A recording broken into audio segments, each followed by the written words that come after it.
গৌড়ীয় বৈষ্ণবদের জন্য বিল্বমঙ্গল ঠাকুর ইম্পর্টেন্ট, যেহেতু চৈতন্য মহাপ্রভু যখন পুরীতে ছিলেন তখন উনি গম্ভীরাতে চণ্ডীদাস আর বিদ্যাপতি আর বিল্বমঙ্গল ঠাকুর এদের রচিত স্তুতি আর এদের রচিত ভজনগুলো উনি শুনতেন।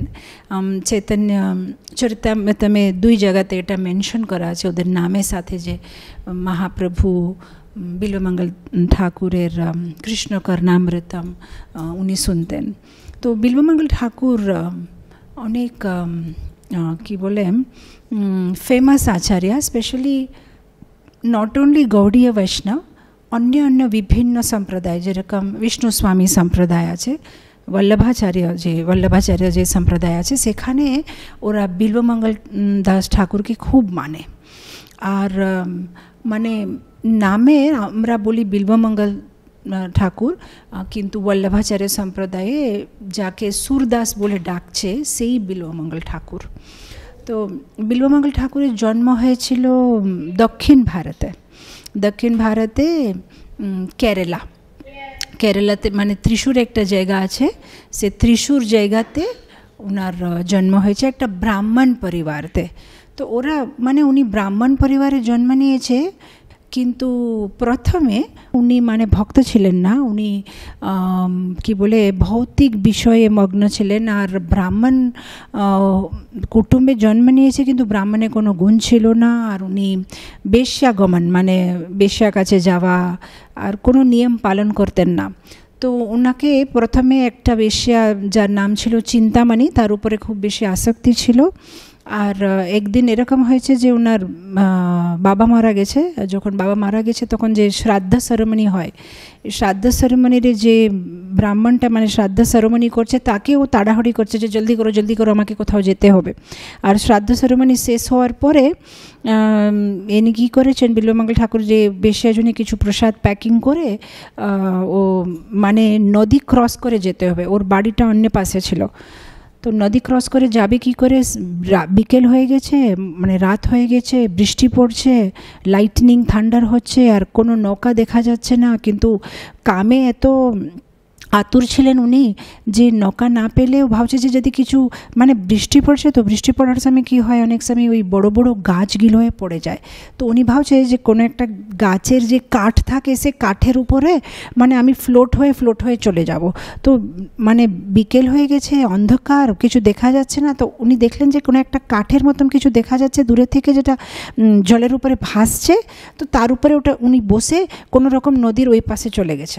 নদীর ওই পাশে যাওয়ার পরে দেখছে যে চিন্তামণির 4তলা বাড়ির দরওয়াজাটা খুলছে না, মানে ভিতর থেকে বন্ধ করা আছে। কেন চিন্তামণি ভাবলো যে আজকে তো ওনার বাবার শ্রাদ্ধ, তো উনি আর আসবেন না বলে উনি ঘুমিয়ে গেছে।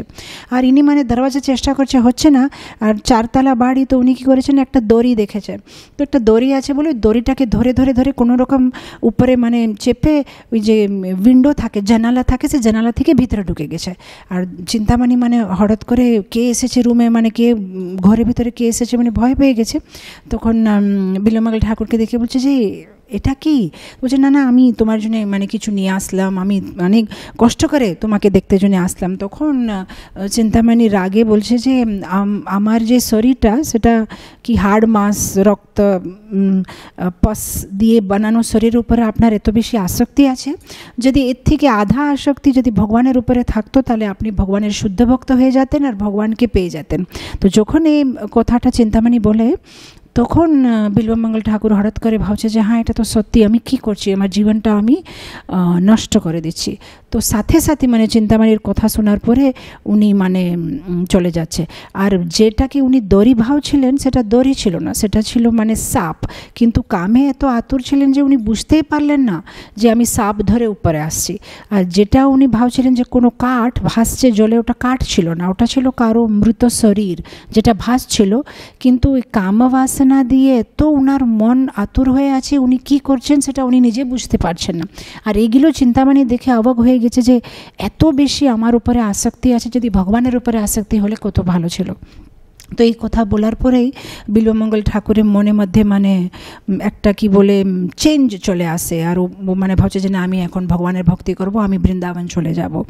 তো আমরা দেখি যে অনেক সময় আমরা মনে মধ্যে আমাদের প্রশ্ন আসতে পারে যে একবার চিন্তামণি একটা লাইন বলেছে আর পুরো জীবন ওনাদের চেঞ্জ হয়ে গেছে। আমরা তো প্রতিদিন শুনছি ভাগবতম ক্লাস আর ভগবদ্গীতা ক্লাস আর ভক্তিশাস্ত্রী ক্লাস আর বাঞ্চন সৎসঙ্গ আমরা করছি, কিন্তু ভিতরে থেকে আমাদের কেন বৈরাগ্য আসছে না? তো একটা জিনিস তো হচ্ছে যে যদি কেউ খুব বেশি ঘুমে আছে তাকে উঠালে খুব কষ্ট, উঠবে না। কিন্তু যদি কারো ঘুমটা শেষ হয়ে গেছে, ভোর হয়ে গেছে, 4:30 মানে 4টা হয়ে গেছে, তখন যদি উঠালে, যেহেতু ঘুম শেষ হয়ে গেছে তখন একবার ডাকলেই উঠে যাবে। এরকম অনেক সময় কি হয়, যখন পূর্ব জন্মের কর্ম ব্যাগেজটা খুব ভারী থাকে তখন যতই চেষ্টা করে কেউ ভগবত ভক্তি উপরে আকর্ষণ নাও হতে পারে। আমরা এরকম অনেক সময় দেখি প্রচারে অনেক লোকের পিছনে পড়ে আমরা অনেক চেষ্টা করি তাকে ভক্ত বানাতে জন্য, কিন্তু অনেক বছর চেষ্টা করার পরে ওর ইন্টারেস্ট থাকে না ভক্তিতে, যতই করো মানে ও ব্যাড হ্যাবিটস ছাড়বে না। আর কেউ কেউ এরকম আছে, আমরা জাস্ট 1-2 বার বলেছি, ও মালা নিয়ে নিয়েছে, 16 মালা আরম্ভ করে দিয়েছে, একাদশী আরম্ভ করে দিয়েছে। তো প্রচার তো একই আছে, কিন্তু একজন ইমিডিয়েটলি চেঞ্জ হচ্ছে, একজন হচ্ছে না। সো অনেক সময় ভক্তরা যারা প্রচারক অনেক সময় দুঃখ করে যে কেন হচ্ছে না, আমি চেষ্টা করছি, কিন্তু আমাদেরকে অনেক সময় এটাই স্বীকার করতে হবে যে সবার পূর্বজন্মের একটা ব্যাগেজ আছে, একটা ব্যাগ নিয়ে এসেছে পূর্বজন্ম থেকে। আমি প্রায় আমার ক্লাসতে বলি যে হিন্দিতে বলে খালি হাত আয়ে হে খালি হাত যাएंगे, আমরা খালি হাতে এসেছি খালি হাতে যাব, কিন্তু এটা সত্যি না, আমরা খালি হাতে আসি না। আমরা যখনই জন্ম নেওয়া হয় তখন পূর্বজন্মে যে ব্যাগেজ থাকে, ভালো কর্ম কিংবা খারাপ কর্ম, তার ব্যালেন্স আমরা ক্যারি ফরওয়ার্ড নিয়ে আসি, আর তার হিসাবে পরিস্থিতি অনুকূল প্রতিকূল আমাদের জন্য মানে অ্যারেঞ্জ করা হয়। তো সেই জন্যে অনেক যারা খুব ভালো সুকৃতি জমা করে এসেছে তাদেরকে একবার বললেই মানে ওরা ভক্ত হয়ে যায়। সেই জন্যে অনেক সময় যারা প্রচারক তারা তাদের বেশি সময় নষ্ট করায় ভালো না কারো পিছনে। কেন সাধারণত ভক্তরা দয়াময়, সবাইকে ভক্তিতে নিয়ে আসার ইচ্ছা থাকে, কিন্তু সমস্যা হচ্ছে যে আমাদের কাছে সময় কম আছে আর অনেক জীব আছে, লক্ষ লক্ষ কোটি কোটি জীব আছে যাদেরকে কৃষ্ণ কনসিয়াসনেস কৃষ্ণ ভক্তি দিতে হবে। তো সেই জন্যে যাদের পিছনে বেশি সময় নষ্ট হচ্ছে আর ওরা ইন্টারেস্ট নিচ্ছে না, কমপক্ষে একবার যে ওদেরকে একটু বলা হয়ে গেছে, কিন্তু যারা ইন্টারেস্ট নিচ্ছে তাদেরকে আরও ভক্তিতে আগে নিয়ে আরও আরও আরও আরও নতুন নতুন লোককে টাচ করলে সবাইকে একটা চান্স দিলে ভালো হয়। আর যাকে আমরা একবার বলেছি আর তাও ওরা ভক্তি করছে না, কিছুদিন করে ছেড়ে দিয়েছে, সেটা আমাদের বেশি টেনশন নেওয়া দরকার নেই। যেহেতু প্রভুপাদ একবার বলেছিল বুক ডিস্ট্রিবিউটার্সকে, যখন প্রভুপাদ একবার বুক ডিস্ট্রিবিউশন ব্যাপারে বলছিলেন তখন প্রভুপাদ বলল যে যদি কেউ একবার ভগবান কৃষ্ণের ছবি দেখেছে কৃষ্ণা বুকে, কিংবা প্রভুপাদের কোনো একটা বই টাচ করেছে, কিংবা একবার হরে কৃষ্ণ শুনেছে, কিংবা একবার ভগবানের কৃষ্ণ প্রসাদ মুখে নিয়েছে, তার মানে ওদের আধ্যাত্মিক জীবনটা আরম্ভ হয়ে গেছে। এখন এই জন্মে ওরা যদি নাও আগে बढ़ते পারবে, কিন্তু কমপক্ষে ওদের খাতা খুলে গেছে ব্যাংকে, এখন ধীরে ধীরে করে ওই ব্যাংকে খাতাতে পয়সা ভর্তি হবে। তো আমাদের এটা চিন্তা করা দরকার নেই, যত সম্ভব নতুন নতুন লোককে টাচ করলে আমরা জানি না কার ফলটা অলরেডি পেকে গেছে, মানে ওদের সুকৃতি মানে তেরি আছে, ওরা জাস্ট ওদেরকে একটু বললেই ওরা নিয়ে নেবে জপমালা, বললেই একটু মনে করালেই ওরা ভক্তিতে চলে আসবে। তো যত সম্ভব যত নতুন লোককে আমরা টাচ করতে পারি অত ভালো।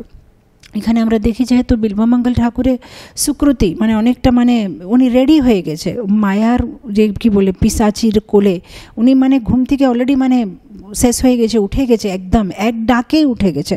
তো যখন চিন্তামণি যেরকম মানে বলছে ওনাকে রাগ করে, উনি একদম ভাবছে যে না বাস আমি আর এই করবো না, আমি এখন আর বৃন্দাবন চলে যাব। তো না এই পয়েন্টটা আমি কেন মেনশন করলাম, আমাকে একবার একটা ভক্ত ডাউট জিজ্ঞেস করছিল যে মানে যদি কাউকে আমরা ভক্ত বানাতে পারছি না তার মানে আমাদের ভিতরে কিছু দোষ আছে নাকি, কেন প্রভুপাদ তো পিওর ডিভোটি, উনি ক্লাস দিলে সবাই ভক্ত হয়ে যাবে, আমরা চেষ্টা করছি কিন্তু আমাদের মধ্যে পিওরিটি নেই। সে একটা জিনিস আছে এটা নিশ্চয় যে প্রভুপাদ হচ্ছেন শুদ্ধ ভক্ত, আমরা সবাই সাধারণ ভক্ত, আমরা চেষ্টা করছি, কিন্তু সবসময় এটা না যে আমাদের ফল্ট। অনেক সময় এরকমই হয় যে যারা শুনছে কিংবা যারা আছে তাদের এত পুণ্য নেই ভক্তি মার্গ, ভক্তি জীবনের ব্যাপারে বুঝার জন্যে। সেজন্য প্রতিবারে নিজেকে দোষ দিয়ে যদি যারা প্রচারক তারা ডিসঅ্যাপয়েন্ট হয়ে যাবে কিংবা ডিপ্রেস হয়ে যাবে যে আরে আমার দ্বারা হবে না, আমি কাউকে ভক্ত বানাতে পারছি না। প্রবলেমই হচ্ছে যে আমরা সবসময় রিজাল্ট অপেক্ষা করি যে আমি চেষ্টা করেছি আমি যেন ফল পাই, কিন্তু প্রথম থেকে ভগবান আমাদেরকে বোঝাচ্ছে যে শুধু চেষ্টা তোমার হাতে আছে, ফল আমার হাতে আছে। তো ফল আসবে কি আসবে না সে বিচার, সে কল্পনাটা ছেড়ে দিয়ে আমি আমার 100% চেষ্টা করেছি, আমি মানে কিছু করি না, বাস সেটা মনে করে আগে চলে যেতে হবে। মানে হবে, যারা ভক্ত হবে হয়ে যাবে, যদি না হচ্ছে আমাদের চলতে থাকতে হবে। ডিসঅ্যাপয়েন্ট হয়ে আমি পারবো না সেরকম মনে করে বসতে নেই, কেন সবার সুকৃতি পূর্বকর্ম পুণ্যকর্ম উদয় যখন হবে তখন ওরা ভক্তিতে অ্যাট্রাক্ট হবে। আমাদের কাজটা একটাই আছে, জাস্ট ওদের কাছে নিয়ে যাওয়া, ওদেরকে দেখানো যে হ্যাঁ এটা আছে, তারপরে ওরা নেবে না নেবে ওদের একটা ইন্ডিপেন্ডেন্স আছে। যেহেতু ভগবান সবাইকে স্বতন্ত্রতা দিয়েছে, আমরা কাউকে জোর করে ভক্তিতে নিয়ে আসতে পারবো না, আমরা জাস্ট ওদেরকে ভক্তির ছাঁটা দিতে পারবো, বাকি ওরা ওদের কোয়ালিফিকেশনের অনুসারে ওরা গ্রহণ করবে কিংবা ছেড়ে দেবে। কেন আমাদের এরকম পজিশন আছে যেরকম আমরা যখন প্রসাদ ডিস্ট্রিবিউশন করি, প্রসাদের রান্না অন্য লোক করে, প্রসাদের জন্য স্পন্সরশিপ অন্য লোক কেউ দিয়েছে, ওই হালুয়াটা রান্নাঘর থেকে আবার বাকিটা অন্য কেউ নিয়ে এসেছে, আমরা জাস্ট ওটা দোনাতে করে দিচ্ছি সবাইকে। এই যে পুরো ভক্তি জীবনটা শিল প্রভুপাদ আর বৈষ্ণবাচার্য এরা সব কিছু রেডি করে দিয়েছে, বাকিটে ঢেলে দিয়েছে, হাতা দিয়ে দিয়েছে। আমরা এখন ওই উনাদের যে জিনিসটা, উনাদের যে কৃষ্ণ প্রেমটা, আমাদের ওটাতে কিছু নেই, জাস্ট আমরা ওটা নিয়ে দোনাতে অন্য লোককে পাস করছি। অনেক সময় কেউ নেবে, অনেক সময় কেউ নাও নিতে পারে। দুঃখ না হয়ে দিতে থাকে, কেউ না কেউ নেবে, কেউ না কেউ ভক্তিতে আসবে। তো বিল্বমঙ্গল ঠাকুরের পুণ্য উদয় হয়ে গেছে, ওর সুকৃতিটা পেকে গেছে, ও একদম রেডি হয়ে গেছে। একটা কথাতেই মনটা ভেঙে গেছে আর সংসারের উপরে, আর বৈরাগ্য চলে এসেছে, বলছে আর আমার ইন্টারেস্ট নেই, আমি আর চলি বৃন্দাবন। আর উনি বৃন্দাবন চলে যাচ্ছেন। তো যখন বৃন্দাবন উনি যাচ্ছেন রাস্তাতে করে, আগেকার দিনে তো এত সুবিধাগুলো ছিল না, মানে হেঁটে হেঁটে যেতে হবে। তো হেঁটে হেঁটে যাওয়ার পরে কি ওই মাঝে মধ্যে কারো বাড়িতে থাকতে হবে, তারপরে আবার যাবে, এরকম একদিনে তো চলে যাবে না বৃন্দাবন। তো যখন উনি বৃন্দাবনে যাচ্ছেন রাস্তার পথে এক ব্রাহ্মণের বাড়ি এসেছে। তো সেই ব্রাহ্মণের বাড়িতে উনি রাত্রিবেলা ঘুমাচ্ছেন। সকালবেলা যখন উনি ভোরে উঠেছেন দেখছে ব্রাহ্মণ পত্নীটা স্নান, তখনকার দিনে যে বাথরুমগুলো ছিল না, তো মেয়েরা মানে পুকুরে গিয়ে স্নান করবে, তো পুকুরে ওরা ভোরবেলা স্নান করবে, মানে আরও কোনো পুরুষের আসার আগে ওদের স্নান টান করে নিতে হবে। তো ভোরবেলা স্নান করে উনি যখন মানে ফিরে বাড়িতে আসছে, তো অনেক বেশি লম্বা করে চুল আছে আর খুব দেখতে সুন্দর চুল। তো উনি মানে একটা কাপড় নিয়ে কি চুলটা মানে শুকনো করছে, আর সেই বিল্বমঙ্গল ঠাকুর মানে ঘরে থেকে বেরিয়েছে। আর ওনার এই সুন্দর কেশগুলো দেখে, সুন্দর এই দেখে মনটা খারাপ হয়ে যাচ্ছে যে এটা কত সুন্দরী দেখে, মানে মনটা আবার খারাপ হয়ে গেছে। তখন মনের মধ্যে ভাবছে যে আমার মনটা খারাপ হচ্ছে কিসের জন্য, এই চোখের জন্য খারাপ হচ্ছে, কেন চোখটা কোনো সুন্দর জিনিসকে দেখছে আর তারপরে কাম বাসনা উৎপন্ন হচ্ছে, আমাকে এই চোখটা লাগবে না। তো উনি কী করছেন, ও মহিলার কাছে গিয়ে বলছে, মা এই মহিলাদের একটা কি পিন থাকে যেটা দিয়ে মানে কি চুলটাকে ঠিক করে বসায়, বলছে মা আপনার যে চুলের যে পিনটা আছে সেটা কি আপনি আমাকে দেবেন। ও বুঝতে পারছে না কিসের জন্য লাগবে, ও সাথে সাথে বার করে দিয়ে দিয়েছে পিনটা। তো সেই পিনটা মানে একটা শার্প থাকে, সে দুটো পিনটা নিয়ে বিল্বমঙ্গল ঠাকুর কী করেছে, ওনার চোখের ভিতরে দিয়ে দুটো চোখ ফুঁড়ে নিয়েছে। আর মহিলাটা মানে চিৎকার করছে জোরে, এটা কি করেছেন আপনি, আর পুরো রক্ত বেরিয়ে যাচ্ছে। তো বলছে না এই চোখগুলো লাগবে না, কেন এই চোখগুলো দিয়েই কামবাসনা উৎপন্ন হচ্ছে, কোনো জিনিস দেখার ইচ্ছা হচ্ছে, আমাকে চোখ লাগবে না, চোখে করব কি। তো এরকম মানে উনি এত মহান ভক্ত ছিলেন যে একবার যে কৃষ্ণপথে লেগে গেছে যে কৃষ্ণ ছাড়া আমার আর কিছু লাগবে না, কৃষ্ণ তো আমার অন্তরে আছে, তো আমি আরে চোখের কি করব। তো তারপরে উনি মানে করে বৃন্দাবন চলতে থাকছে, মানে যেতে থাকছে। আর শেষে যখন বৃন্দাবনে চলে এসেছে, বৃন্দাবনে যেখানে ব্রহ্মকুণ্ড আছে, সে তার পাশে একটা গাছের নিচে উনি গিয়ে বিশ্রাম করছিলেন। আর ভগবান যখন দেখেছে যে বিল্বমঙ্গল ঠাকুরের এত ভক্তি, মানে ভক্তি থেকে বেশি আমি বলবো দৃঢ় নিশ্চয়, ভক্তি তো পরে আসে, আগে আরম্ভ হয় নিশ্চয় থেকে। যে মাধুরী কদম্বিনীতে যেভাবে বলা হচ্ছে যে আগে যে আমাদের ভজন ক্রিয়া আছে, যে সাধু সঙ্গ আছে, শ্রদ্ধা থেকে আরম্ভ হয়ে ধীরে ধীরে ধীরে, তো একটা যখন ভক্ত একটা সংকল্প নিয়ে নেয়, একটা দৃঢ় নিশ্চয় যখন করে নেয় যে হ্যাঁ আমি ভক্তি করব, আমাকে কৃষ্ণ ছাড়া আর কেউ লাগবে না, যখন একবার কেউ এই দৃঢ় নিশ্চয় করে, তারপরে ভগবান কন্ট্রোল নিয়ে নেবে। ও একটাই ডিফিকাল্ট হচ্ছে যে যেরকম হাতে যদি 2-4টা জিনিস আছে তাহলে ভগবান হাতটা ধরতে পারবে না, কিন্তু হাতে জিনিসগুলো যদি নিচে ফেলে দিলাম আর হাতটা খালি করে দিলাম তাহলে ভগবান ও টেনে নিয়ে চলে যাবে। সো ভক্তি জীবনে ডিট্যাচমেন্ট আর অ্যাটাচমেন্ট দুটোই লাগবে। ভৌতিক জিনিস ছেড়ে দেওয়া, আধ্যাত্মিক জিনিস স্বীকার করা। অনেক সময় আমরা কি করি, আধ্যাত্মিক জীবন স্বীকার করি কিন্তু ভৌতিক আশা কিংবা ভৌতিক কাম বাসনা ছাড়তে পারি না, সেজন্যের জীবনটা পুরো মেস হয়ে যায়। না এখানে সুখ পায়, না এখানে সুখ পায়, পুরো মেস হয়ে যায়। কিন্তু যদি এটা ছেড়ে দিতে পারি তাহলে খুব ক্ল্যারিটি চলে আসে। তো ভগবান এখন বলছে যে আরে এর এত দৃঢ় নিশ্চয় আছে, এ এখন আমার ভক্তি করতে চায়, মানে ও আমাকে এখন কিনে নিয়েছে। তো ভগবান মানে কি করছে, যখন ও গাছের নিচে বিল্বমঙ্গল ঠাকুর বসে আছে, তো ভগবান ওর কাছে মাটির একটা কুঁজাতে দুধ নিয়ে আসছে। আর বিল্বমঙ্গল ঠাকুর তো এখন মানে অন্ধ, দেখতে পারছে না। তো বলছে কে তুমি, কে কি নিয়ে এসেছো? তো বলছে বাবা আমি রাখাল জাতির একটা ছেলে, আমার বাবার অনেকগুলো গাই আছে, আমি প্রায় এখানে গাইদেরকে ঘাস চড়াতে জন্য নিয়ে আসি। আমি কাল থেকে দেখছি আপনি এখানে গাছের নিচে বসে আছেন, আপনার জন্য খাওয়ার জন্য কিছু নেই, সেজন্য আপনার জন্য দুধ নিয়ে এসেছি। তো তখন বিল্বমঙ্গল ঠাকুরও দুধ নিয়ে খাচ্ছে। আর ভগবানের হাতে যখন দুধ পেয়েছে, মানে ওই মাধবেন্দ্র পুরীর কথার মতন, মানে এত নেক্টার আর এত শক্তি প্রদান করেছে, ওনার যে পুরো ব্যথা ছিল, ওই যে চোখের ব্যথা সব ঠিক হয়ে যাচ্ছে। আর খুব আনন্দ লাগছে ওনার, মানে এত আনন্দ আর এত এনার্জি পেয়েছেন আর খুব খুশি। আর তারপরে উনি মানে ওই দুধ খাওয়ার পরে থেকে ভগবানের বিভিন্ন ভজনগুলো মানে গান করতে আরম্ভ করছে, বিভিন্ন শ্লোকগুলো ভগবানের বিভিন্ন লীলা বিস্তার করতে আরম্ভ করছে। তো এটা একটা প্রতিদিনের কি বলেন, এটা রিচুয়াল হয়ে গেছে। এভরিডে গোপাল যায়, ওকে দুধ খাওয়ায়, দুধ খাওয়ার পরে বিল্বমঙ্গল ঠাকুর কিছু গান করে, গান করলে ভগবান ওখানে মানে এরকম হাত দিয়ে বসে ওই গানগুলো শুনে। আর আমাদের ইসকনে এই ছবিটা খুব ফেমাস আছে, আপনি যদি ইন্টারনেটে বিল্বমঙ্গল ঠাকুর বলে টাইপ করলে আপনাকে এই ছবি চলে আসবে, যেখানে বিল্বমঙ্গল ঠাকুর মানে এরকম মানে অন্ধ একটা কি তানপুরার মতন কিছু নিয়ে বসে আছে, আর ঠাকুর পাশে এরকম করে বসে আছে, ওর গানগুলো শুনছে। তো বিল্বমঙ্গল ঠাকুর অন্ধ ছিলেন, উনি তো লিখতে পারবে না। তো ভগবানকে বলছে, ও তো জানে না ভগবান, তো বলছে যে এই গোপাল তুমি যে প্রতিদিন আমার জন্য দুধ নিয়ে আসো, তুমি একটা কাজ করো, তুমি বসো, আমি যেগুলো মানে গান করছি তুমি লিখো, আমি তো লিখতে পারবো না, তো তুমি লিখো। তো ভগবান নিজে মানে ওইগুলো লিখছে, ওই যে গানগুলো। অবশ্যই বিল্বমঙ্গল ঠাকুর হতে পারে অনেক কিছু রচনা করেছে, কিন্তু আমার যেটা রিসার্চ এটা পরিপূর্ণ নাও হতে পারে, কিন্তু 3টা জিনিস মানে খুব ফেমাস আর অ্যাভেলেবেল আছে। একটা তো হচ্ছে কৃষ্ণ কর্ণামৃত, আর একটা হচ্ছে গোবিন্দ দামোদর মাধবেতে স্তুতি, আর এই চৌরাগ্য পুরুষাষ্টকম। আরও কিছু হতে পারে, আমার রিসার্চটা লিমিটেড আছে, বাট বেশি অ্যাভেলেবেল নেই, যেহেতু মানে মহাপ্রভুর আগে ওরা, তো এই এত আমাদের কাছে রিসোর্স নেই। তো বিল্বমঙ্গল ঠাকুর অনেক মানে সুন্দর সুন্দর ভজন রচনা করেছে। আর উনি বাইরের জগৎ যখন দেখতে বন্ধ করে দিয়েছে, তখন অন্তরে ভগবানের অনেক লীলা দেখতে পেয়েছে। ভগবানের লীলা সবাই দেখতে পারবে, কিন্তু প্রবলেম হচ্ছে যে আমরা আমাদের চোখটা বাইরের জগৎ দেখতে জন্য এত বিজি আছে যে ভিতরের আধ্যাত্মিক জগতের লীলাগুলো দেখতে পাচ্ছে না।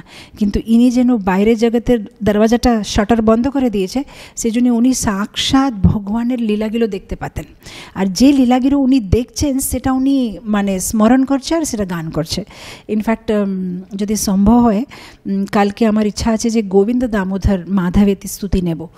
আর এক একটা শ্লোক যখন আপনারা পড়বেন মানে এত আনন্দ আর এত চোখে জল চলে আসবে, যেভাবে উনি মানে এক একটা ভগবানের লীলাগুলো এইভাবে বিস্তার করবে যে আমাদের মনে হবে যে আমাদের চোখের সামনে সে লীলাটা হচ্ছে।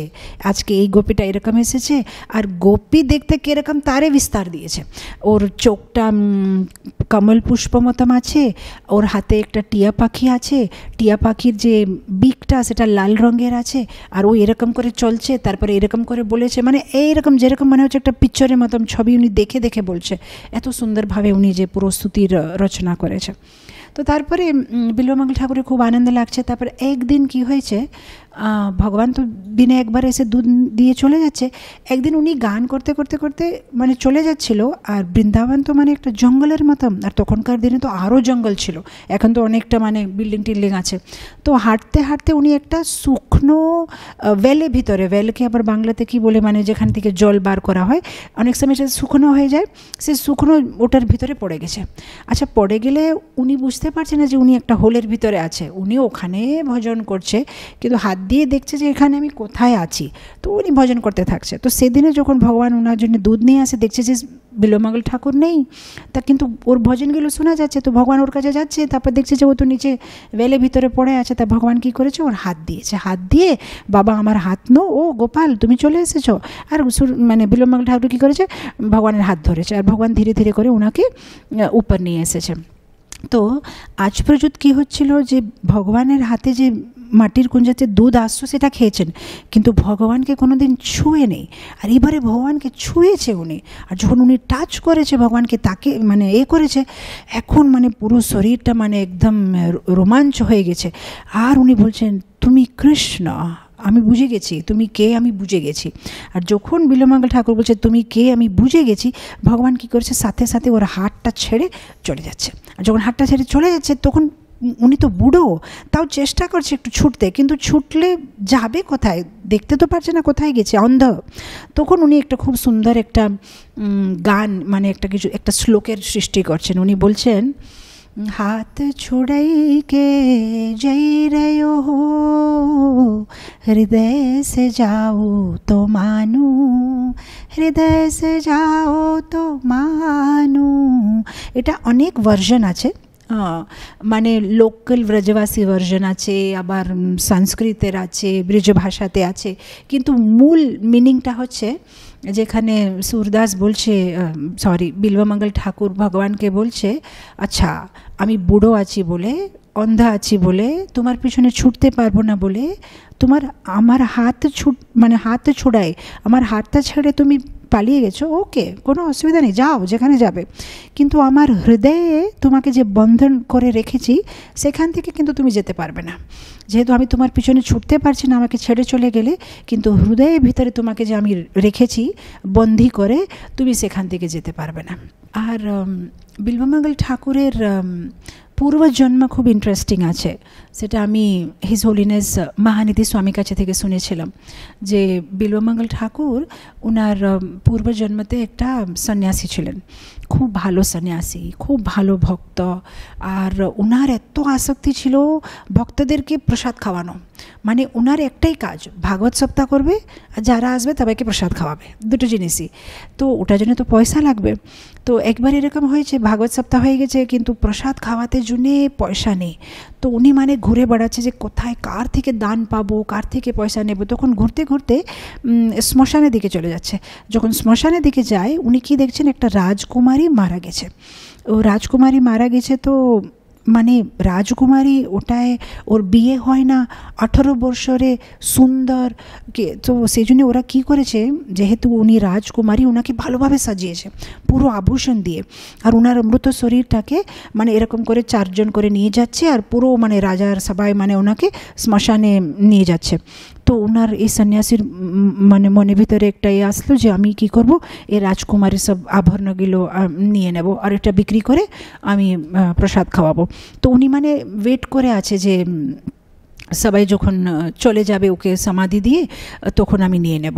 তো যখন ওকে সবাই মানে সমাধি করে চলে যায় রাজার সৈনিকগুলো, তখন উনি মানে কি করছে, এই মৃত শরীরের উপরে যেগুলো আছে আভরণ সোনা টোনা আছে সব বার করতে আরম্ভ করছে। যখন বার করছে তখন রাজকুমারী কথা বলছে। এখন রাজকুমারী মরে গেছে, কিন্তু অনেক সময় কি হয়, মরে যাওয়ার পরেও কিছুদিন আত্মাটা শরীরের কাছে কাছে ঘুরতে থাকে, যেহেতু শরীরের উপরে খুব আসক্তি থাকে, সে শরীরটাকে তাড়াতাড়ি ছেড়ে যেতে পারে না। সেজন্য তো আমাদের বৈদিক কালচারে ভাগবত সপ্তাহ করা যায়, যে মানে এই যে 7 দিন সপ্তাহ করে ভগবানের নাম শুনিয়ে ভগবানের কথা শোনালে সে জীবটা মুক্তি পাবে, কিংবা যে জীবটা সে শরীরের উপরে আসক্তিটা ছাড়বে। তো রাজকুমারী বলছে যে দেখো, তুমি আমার এই আভরণগুলো টাচ করবে না, আমার ওটার উপরে খুব আসক্তি আছে, তোমার কি লাগবে, তুমি ভক্তদের খাওয়াতে চাও, তোমার পয়সা লাগবে, আমি সেই অ্যারেঞ্জমেন্টটা করব, তুমি একটা কাজ করো, আমার বাবার কাছে যাও আর বলো যে এই কথাটা আমি বলেছি, আমি যে রাত্রেবেলা যেখানে ঘুমাই আমার বিছানার নিচে আমি কিছু লুকিয়ে রেখেছি, একটা ডাব্বার ভিতরে অনেক কিছু মানে ধন টন লুকিয়ে রেখেছি, আমার আভরণগুলো সব রেখেছি, তুমি সেগুলো নিতে পারো, তুমি আমার বাবার কাছে পারমিশন নিয়ে নাও, কিন্তু আমি যেটা এখন পরে আছি এগুলো আমার ফেভারেট, এগুলো তুমি ছুবে না। তো এই খুব খুশি হয়ে গেছে, সাথে সাথে রাজা কাছে গিয়েছে যে আপনার মেয়েটা আমাকে এরকম সন্দেশ দিয়েছে। ওরা আগে তো বিশ্বাস করলো না, তারপরে যখন রাজকুমারীর রুমের ভিতরে গিয়েছে, ঘরের ভিতরে, তখন দেখছে হ্যাঁ এই যেটা বলছে সেটা সত্যি, রাজকুমারী বিছানার নিচে কেউ জানতো না, শুধু রাজকুমারী জানে। তখন রাজা বলছে ঠিক আছে, ভালো কাজের আমার ধন লাগবে, আপনি নিয়ে চলে যান। এই ধনটা নিয়ে চলে গেছে, কিন্তু এর একটু কি বলে, আরও একটু কি বলে গ্রিড, মানে আরও একটু এসেছে যে না না, এতটুকু আমার যথেষ্ট হবে না, এটা তো কিছুদিনে শেষ হয়ে যাবে, আমার আরও লাগবে। তো ও কী করেছে, এই যেটা ছিল সেটা খরচা করে ফেলেছে, আর আবার গিয়েছে রাজকুমারের যে মানে কি বলে হীরার হার ছিল, হীরার হার সেটাও তুলে নিয়েছে। যখন এইবারে আবার তুলেছে, তখন ওই রাজকুমারী বলছে যে আমি তোমাকে শ্রাপ দিচ্ছি, তোমাকে বলার পরে যে তুমি বারবার আমার কাছে আসছো আমার জিনিসটা নিতে, পরের জন্মে তুমি এরকম একটা জন্ম পাবে যেখানে তুমি স্ত্রীদের সাথে আসক্ত হয়ে থাকবে। তোমার যে আমার উপরে আসক্তি, এটাই মানে ওই এরকম করে বলছে যে বারবার আসছো, তোমাকে বলার পরে আবার আমার শরীর থেকে তুমি এগুলো নিচ্ছ, তুমি এবারে এরকম একটা জন্ম পাবে যেখানে তুমি স্ত্রীর সাথে আসক্ত হয়ে থাকবে। তো এরকম করে যখন শ্রাপ দিয়ে দিচ্ছে, উনি ছিলেন ভালো ভক্ত আর ভালো করতে জন্যই গিয়েছে, কিন্তু অনেক সময় আমাদের একটা কেয়ারফুল থাকতে হবে, বেশি মানে কোন লাইনটা ক্রস করতে হবে কোন লাইনটা ক্রস করতে নেই। তো উনি মানে শ্রাপ পেয়েছেন বলে যখন এইবারে উনি ব্রাহ্মণের জন্ম পেয়েছে, তখন এইবারে ও বেশ্যাগমন করা মানে এই অন্যভাবে গেছে। তো মহারাজ বলছিলেন যে এই রাজকুমারী যে ইনাকে শ্রাপ দিয়েছে ওই চিন্তামণি হয়ে এসেছে। কেন, দোষ দুইজনের আছে। একটা তো ওনারে দোষ আছে যে একবার যে উনি পেয়ে গেছেন, ওনাদের যখন একবার ওনাকে মনা করা হয়েছে, উনি অন্য কিছু করতে পারতেন, ধন লাভ করতে জন্য অন্য কোথাও যেতে পারতেন, ওনারে দোষ আছে। আর রাজকুমারীর দোষ আছে, যখন ভালো কাজের জন্য নিয়ে যাচ্ছে, ও তো নিজে খাওয়ার জন্য নিয়ে যায় না, আর ও তো মরেই গেছে, তাহলে ওকে তো আসক্ত হওয়া কি দরকার ছিল। তো সেজন্য দুইজনই পানিশমেন্ট পায়। এ হচ্ছে একটা ব্রাহ্মণের জন্ম নিচ্ছে আর এ একটা বেশ্যার জন্ম নিচ্ছে, চিন্তামণি। কিন্তু যেহেতু ওই ওকে শ্রাপ দিয়েছে, আবার চিন্তামণির কথা দিয়েই ও আবার ভক্তিতে চলে যাচ্ছে। তো মাঝে মাঝে আমরা যখন দেখি শুদ্ধ ভক্তদের জীবন, অনেক সময় মানে ওরা কিছু কিছু লীলা দেখায়, মানে ওরা সবাই ভগবানের নিত্য পার্ষদ, কিন্তু আমাদেরকে শিখ দিতে জন্য এরকম একটা কিছু লীলা করে। তো সেইভাবে ওই চিন্তামণির কথা শুনে উনি মানে হয়ে গেছে। আর পূর্বজন্মের মানে সেই জন্যে চিন্তামণির উপরে ভক্তি জীবনে আসার পরেও ওনাদের খুব কৃতজ্ঞ ভাব ছিল। সেজন্য ওনার যে বইয়ের ভিতরে উনি প্রথম চিন্তামণিকে, তারপরে ওনার গুরু বৃন্দাবনে উনি সোমগিরি নামে একজন আচার্য ছিল, তার কাছে উনি দীক্ষা নিয়েছে। আর ওনার দীক্ষা নাম ছিল লীলা সুখ। লীলা সুখ মানে সুখদেব গোস্বামী, লীলা মানে ভগবানের লীলা যে বলছে, মানে যে সুখের মতন সুখদেব গোস্বামীর মতন লীলা বলছে বলে ওনার নাম দেওয়া হয়েছিল লীলা সুখ। তো এই সোমগিরি কাছে উনি মানে নিয়েছেন, দীক্ষা নিয়েছেন। তো সেই জন্যে প্রথম মানে কী বলে পথ প্রদর্শক গুরু, মানে চিন্তামণি ওনাকে পথ দেখিয়েছে, তো ওনাকে প্রণাম করি, শিক্ষাগুরুকে প্রণাম করি, সোমগিরিকে, ভগবানকে প্রণাম করি, এরকম করে একটা শ্লোক আসে। তো এভাবে উনি মানে সবাইকে কৃতজ্ঞতা, এটাই খুব ভালো লেসন আমাদের জীবনে। যারা যারা আমাদেরকে কৃষ্ণ ভক্তিতে নিয়ে এসেছে, আমাদের দরকার আছে সবসময় ওনাদেরকে মনে করে। অনেক সময় এরকম হয়, আমাকে ভক্তরা জিজ্ঞেস করে যে আমাদেরকে কৃষ্ণ ভক্তিতে নিয়ে এসেছে, অনেক সময় এরকম হয়, আমার ইস্কনে তো আমরা অনেকবার এরকম ঘটনাগুলো দেখি যে যে নিয়ে এসেছে সেই অনেক সময় হতে পারে পথভ্রষ্ট হয়ে গেছে, কিংবা উনি মানে আর ইস্কনে নেই, কিংবা উনি ভক্তিতে নেই, কিংবা অনেক সময় এরকম হয় যে আমরা অন্য কোথাও চলে গেছি, এখন অন্য কাউকে শিক্ষাগুরু ভাবে আমরা ইনস্ট্রাকশন নিচ্ছি, কোনো অসুবিধা নেই। কিন্তু যারা আমাদেরকে নিয়ে এসেছে তাদেরকে মনে আমাদের একটা কি বলে মনে প্রণাম করা, মনে কৃতজ্ঞ ভাব অর্পণ করা দরকার আছে, এটা একটা এটিকেট। কিন্তু হতে পারে যদি ওরা এখন ইস্কনে নেই, কিংবা যদি ওরা একটা আশ্রম চেঞ্জ করে নিয়েছে, কিংবা ওরা এখন ভক্তিতে নেই, তাহলে আমরা হতে পারে ফিজিক্যালি ওদেরকে প্রণাম করতে পারবো না, যেহেতু ওরা পথভ্রষ্ট হয়ে গেছে, কিন্তু মনের মধ্যে সবাইকে থ্যাঙ্কস বলতে পারবো। আর এটা আমি আমার নিজের জীবনে করি, আর আমার খুব ভালো লাগে। মানে ছোট্টবেলা থেকে আজ পর্যন্ত যারা ইস্কনে কিংবা কৃষ্ণ ভক্তিতে যে কোনো একটা রকম নিয়ে এসেছে, আমি প্রতিদিন মঙ্গলারতি পরে যখন আমরা যে জয়ধ্বনি প্রণাম হয় আর বাঞ্চাকল্প হয় লাস্টে, ওই বাঞ্চাকল্প করতে সময় আমি প্রতি একজনকে মানে আমি মনে করি একবার, যারা এখন মনে হয় কেউ কেউ নেই এই জগতে, কিন্তু যারা যারা কৃষ্ণ ভক্তিতে ইন্সপায়ার করেছে আমাকে যে কোনো একটা রকম, তাদেরকে আমি একবার প্রণাম করি। So that's a good etiquette. তো এনিওয়ে আমরা এরকম বিল্বমঙ্গল ঠাকুরের অবশ্যই অনেক স্টোরিজ আছে। তো উনি ব্রহ্মকুণ্ডে ছিলেন, আর ওনার একটা বই আছে বল্লভ সম্প্রদায়, ওরা রিলিজ করেছে, আমার কাছে বইটা আছে কিন্তু এখন আমি পড়তে সুযোগ পাই না, মানে নিজের একটা অটোবায়োগ্রাফির মতন। ওখানে উনি নিজে লিখেছেন ওনার পুরো বংশজটা কী, মানে ওনার বাবা কে ছিলেন, ওনার এই পুরো কী বংশ থেকে ওরা আসছে, এটা অনেক কিছু ডিটেলস দেওয়া আছে। তো উনি 700 বছর 700 ইয়ার্স বৃন্দাবনে ব্রহ্মকুণ্ড কাছে থেকেছিলেন, আর সেখানে উনি ওনার ভজন কীর্তন করতেন। আর তারপরে গোপীনাথ বাজারে ওনার সমাধি আছে, যখন উনি দেহে রেখেছেন এখনও আমরা ওনার সমাধিটা দেখতে পারবো, বিল্বমঙ্গল ঠাকুরের সমাধিটা দেখতে পারবো। তো এনিওয়ে অনেক বিউটিফুল আছে। একবার এরকমই হয়েছে যে উনি কৃষ্ণ বলছে যে প্রতিদিন তো আপনি আমাকে গান শোনাচ্ছেন, আজকে আমি আপনাকে বেনু শোনাবো। আর যখন ও বেনু শোনায় বিল্বমঙ্গল ঠাকুরকে, তখন উনি বুঝে যায় যে হ্যাঁ এ তো কৃষ্ণই আছে, কিন্তু ভাবছে গোপাল যে রাখাল ছেলে, কিন্তু দেখছে না না এটা তো কৃষ্ণ, কিন্তু যেভাবে উনি বেনু বাজায়। তো সাধারণত ভগবানের বেনু শোনার সুযোগ শুধু গোপীরা, রাধারানী আর বৃন্দাবনবাসী, কিন্তু বিল্বমঙ্গল ঠাকুর একজন এরকম ছিলেন যাকে ভগবান নিজে বলেছে যে আমি তোমাকে আমার বেনু শোনাতে চাই, তুমি শোনো বসে। আর একবার এরকম হয়েছে যে বিল্বমঙ্গল ঠাকুর ভগবানের উপরে ক্রোধিত হয়ে গেছে। একবার আগে তো জানতো না ভগবান, ভাবছে যে একটা ছোট বাচ্চা যাকে আমি বলেছি যে লিখো, তো একদিন ভগবানকে বলছে যে কি ফটাফট করে লিখছো তো আমি যেগুলো বলছি। তো ভগবান ওর সাথে মজা করছে, বলছে যে আমি যে বইটা মানে আমি যেখানে লিখছিলাম সেটা হারিয়ে গেছি, জানি না কোথায় আছে। তখন মানে ও একটু ভগবানকে মানে এরকম করে মারছে যে কি কোথায়, তুমি তো কেয়ারলেস আছো, কি করে ফেলে দিলে, কোথায় ফেলে দিলে, ওখানে আমার কৃষ্ণের মানে সব গানগুলো ছিল। তো ভগবান তখন রেগে করে মানে বলছে আমি চলে যাচ্ছি, আর বিল্বমঙ্গল ঠাকুর ভগবানের পিছনে পিছনে যাচ্ছে। আর শেষে মানে দক্ষিণ ভারত প্রযুত উনি ওয়াক করে আসছেন ভগবানের পিছনে পিছনে। আর এখানে অনন্ত পদ্মনাভ স্বামী টেম্পল যেটা আছে ত্রিবেন্দ্রমে, সেখানে কিছুদিন বিল্বমঙ্গল ঠাকুর ছিল। এরকম বিভিন্ন অনেকগুলো স্টোরি আছে, উনি কোথায় কোথায় ভ্রমণ করেছেন, দ্বারকা গিয়েছিলেন, এখানে সেখানে, আর কোথায় কোথায় উনি কত সুন্দর সুন্দর। ইনফ্যাক্ট দ্বারকাতে একটা ইনসিডেন্ট আছে কীভাবে বিল্বমঙ্গল ঠাকুরের অন্ধে ছিলেন, কিন্তু প্রতিদিন দ্বারকাতে যখন ভগবানের দর্শনার্থী হবে, দর্শনটা ওপেন হবে, উনি সাথে সাথে মানে যদি আজকে লাল রঙের পোশাক পরেছে, ও তাহলে মানে লাল রঙের পোশাকের উপরে একটা কবিতা বলবে যে আজকে তুমি কত সুন্দর লাগছো, লাল রঙের পোশাক পরেছো, তুমি আজকে মাথাতে এরকম দিয়েছো। তো ওখানে যে পূজারি তার ডাউট এসেছে যে এ সত্যি অন্ধ না অন্ধ না, কিন্তু এ কী করে দেখতে পারছে যে আজকে লাল কালার পোশাক পরেছে।